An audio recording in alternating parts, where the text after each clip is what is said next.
আর কারো বুক খালি হয় না, কারো মাইয়েরা যেন বাপ হারা হয় না, আমার মার মতো যেন কেউ বিধবা হয় না স্যার। গাছে না হল সোহাগ কাটতে নিয়েছে, অনেক সিরি হয়েছে একদিন বুঝলেন। মোর ছোট ভাইরে একদিন মারছে তাহিদের সোহাগের মায় আলামিনেরা, হ্যাঁ লইয়ে মোরা কোনো আচার বিচার পাইনি। এরপর আমার বাপ এ সময় গাঙ্গে আনলি, গাঙ্গে গুন দায়ী কইছে আমার আব্বা এই যে অবারত আমি উঠিয়া জাগা মাপ এককালে বেড়া দিয়ে দিমু, আগে কুলারা থাকবে মুখ খুলে মোরা থাকবে। এরপর আইয়ে মুখ আব্বা আর কি গড়টার হারছে জাগা জমিয়ে সামনের রোডে দরখাস্ত দেবে টিউনো করি। এরপর কালকে ওই ডাব কিনতে আইছে মুখ বাড়ি। এরপর আব্বা ওই ডাব কটা লই খালি সিরি তাই ডাব কটা পাই যে আমি কবির দফাদারে নাহলে হাবিব খেয়ে টাকা জমা দিই। এইখানে খালি আলামিনের বউ বললে এখানে খারাই 12টা ডাব পারবে 550টা ওই কবির দফাদারে টাকাটা জমা দিয়েছি। দিয়ে আইসে সময় মনে করেন 12টা বাজে, আমি দেখি আমার আব্বা আর আমার পোলাই মোবাইল দেখে ঘরে হুই আমি গোসল করি। তারপরে আলামিন যাতে অজাতে খামার দেয় আর কি। হ্যাঁ আমার মাই কাম দেয় না যে দুধ গেলে শয়তান করে পিড়ে সিরি বাজ দিই পারে। এরপর আব্বাই ভাত খাইতাই কয় আলামিন তুই সিরি হরবি না একটু, যে তুই পাইলে তুই নিবি, মুই পাইলে মুই খামু, মুই টাহা কবির দফাদারে দে থুইয়েছি টাহা জমা এলো ইয়ে ফা ওয়াকাপ্ত বাসা খালি ক্লাস করিস না যা তা হ্যাঁ খামার দরকার।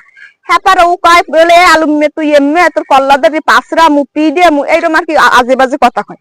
হ্যাঁ আব্বাই আহিনা আইসে মায়া আইসে, হ্যাঁ কথার আর কি কাটাকাটি হয়েছে বুঝলেন।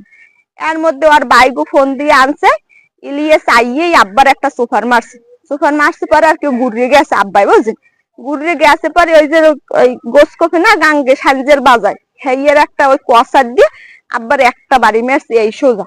এরকম আব্বাই জিভে কামড় দিয়ে বুঝলেন পড়ে গেছে পর ইব্রাহিম আব্বার ঠ্যাং পাশায় পিড়ে, সাইফুল 2টে বাড়ি মারছে মাথা পাশে, আলামিনিও পিড়ে। হ্যাঁ আলামিনে দেয় খালি মায়ের আর তাহিদের পিড়ে গরুন্ন হানে আবু সল্লিয়া ইব্রাহিম আলামিনিয়া নিজাম ইনুজবাতি কোহিনুর যে ওরা বুঝছেন লিখকে ধরছে মোর 2টা গুরু গড়ালাই আমি শিখ করলো এই পান্না পাকা কুকুরে দিছি দৌড় হাগু বলাইতে। আব্বাই তো হেকালে ওই বেউসি পড়ে রইছে। এই পরে পান্না কাকু হ্যাঁ পোলাই আমার বড় দুলো ভাই ফোরকান হেরা হসপিটাল নেওয়ার পর অনেক পরিশ্রম করে হেই নামে রেফার করে বরিশালের পর আমি অনেক জানার চেষ্টা করি যে আমার আব্বাই কিরম আছে, আমার ভাই আমার কাছে কয় না। পরে সকালে শুনি যে আমার আব্বাই মারাই গেছে, ঢাকা নেলে আইসিতে ঢুকানোর সময় বিদেই হয়ে গেছে। স্যার আমি আমার মতন এই রকমের জানো আর কারো বুক খালি হয় না, কারো মাইয়েরা যেন বাপ হারা হয় না, আমার মার মতো যেন কেউ বিধবা হয় না স্যার। আমার গুনাহান এতিমের অসহায় যেন সবাই এই কষ্টটা যেন সবাই স্যার বুঝে। আমরা অগো ফাঁসি চাই, উপযুক্ত বিচার চাই স্যার। ওই গরম কয়দিন আই একটু গরম দেখাই আস্তে থামিয়ে যায়।